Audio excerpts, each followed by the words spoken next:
How LGBTQ friendly is presumptive presidential nominee and Vice President Kamala Harris?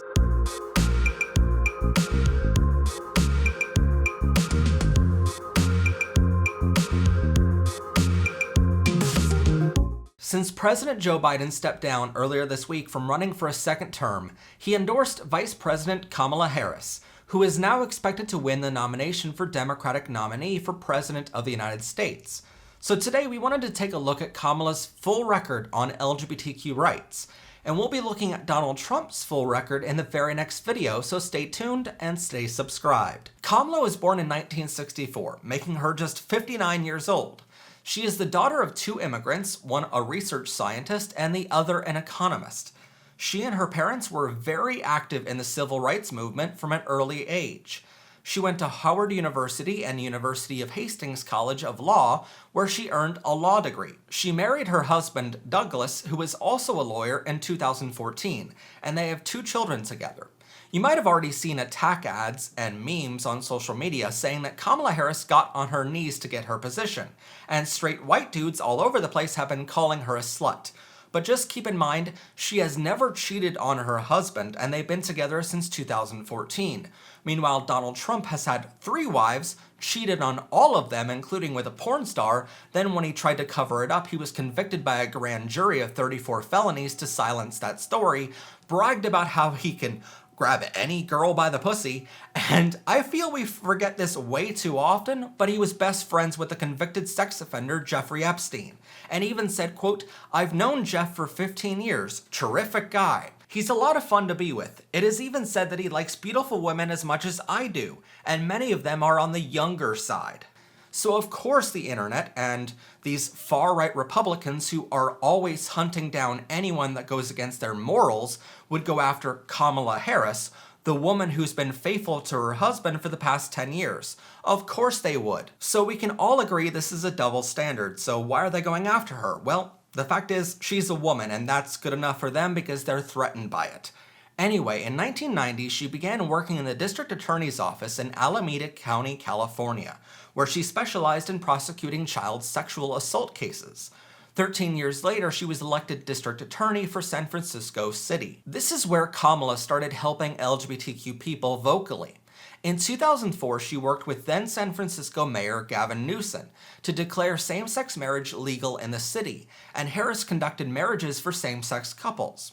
She said at the time, "One of the most joyful moments of my career was performing marriages in 2004. Truly joyful." She went on to say, quote, "I'll never forget pulling up to see all of the families of every configuration and just pure joy, pure happiness.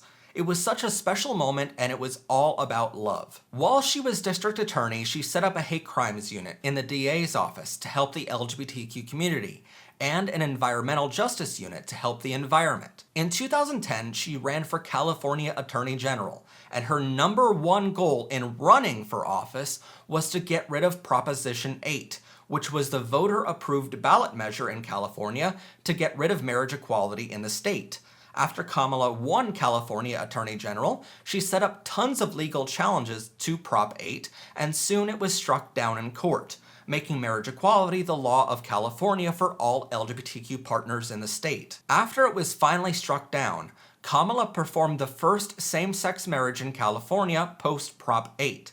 Kamala also used her time in office as AG to abolish gay and trans panic defenses in criminal trials. This meant people who commit hate crimes against gay and trans people could no longer use the defense that they were in fear for their life just because the victim they attacked was gay or trans. Yes, that is a real criminal defense in the United States, but no longer in California, thanks to her.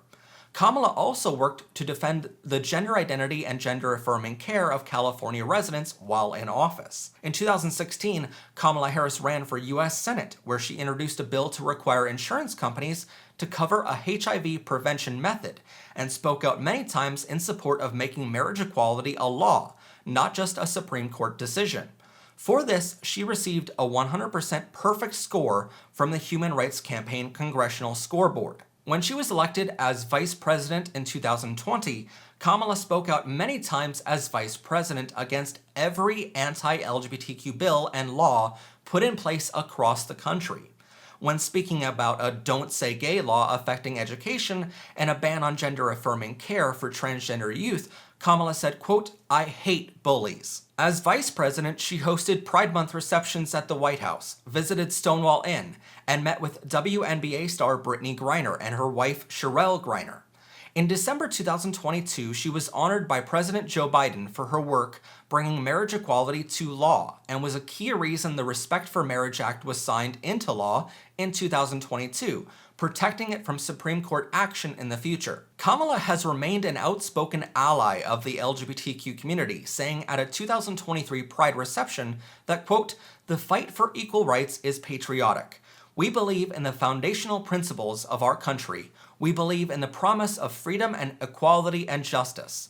And so the fight for equal rights is an expression of our love of our country." While I can say with certainty that Kamala Harris is a complete ally of the LGBTQ community without anything tarnishing her record on that, and while I encourage you to vote for Kamala Harris over Donald Trump, who you will see in the next video is an extreme homophobe and transphobe, I am going to leave you some unbiased info down below. Election day is November 5th, 2024, but please remember you have to register to vote prior to that day, and registration deadlines vary by state.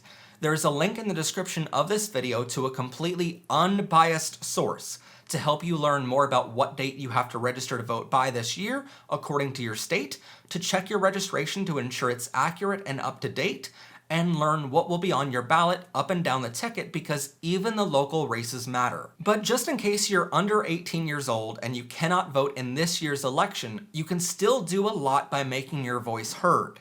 You can ask your friends and family if they are eligible to vote and help them register with the resources linked below. You can help your family and friends get accurate info on this year's election, rather than from, let's say, Fox or CNN. You can organize conversations at your school about this year's election and voting in general. You can do research on an issue or policy you care about most and find reliable info on it, sharing that info with those that can vote.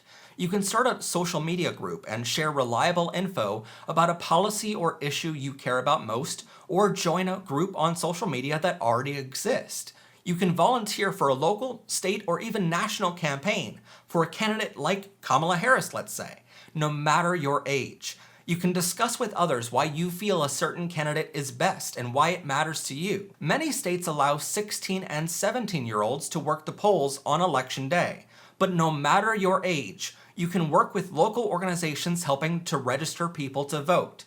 You can design posters with key info about how, when, and where to vote, and put them up in school or around your community. Most importantly, no matter your age, please remember to make your voice heard and speak out for what you believe in. You may not be able to vote in this election if you're under 18 years old, but you can still help persuade others who can vote by showing them not just why something matters to you, but how they can help by just casting their vote on November 5th. But please do not get discouraged by people this election cycle who disagree with you. People are going to disagree with you on no matter what issue you care about most. Letting your voice be heard is part of a democracy. And while you can share what your voice is and your opinions, others can share their opinions too. Just remember, if someone decides to insult you in any way, they really don't have facts and arguments on their side, because they have to resort to insults to get their voice actually heard.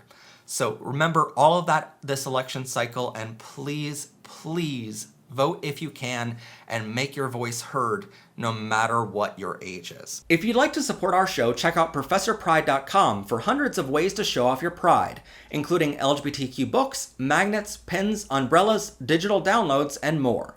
And special thanks to our members and loyal subscribers who proudly support our work providing LGBTQ education and resources. Please subscribe or click on this video to watch more.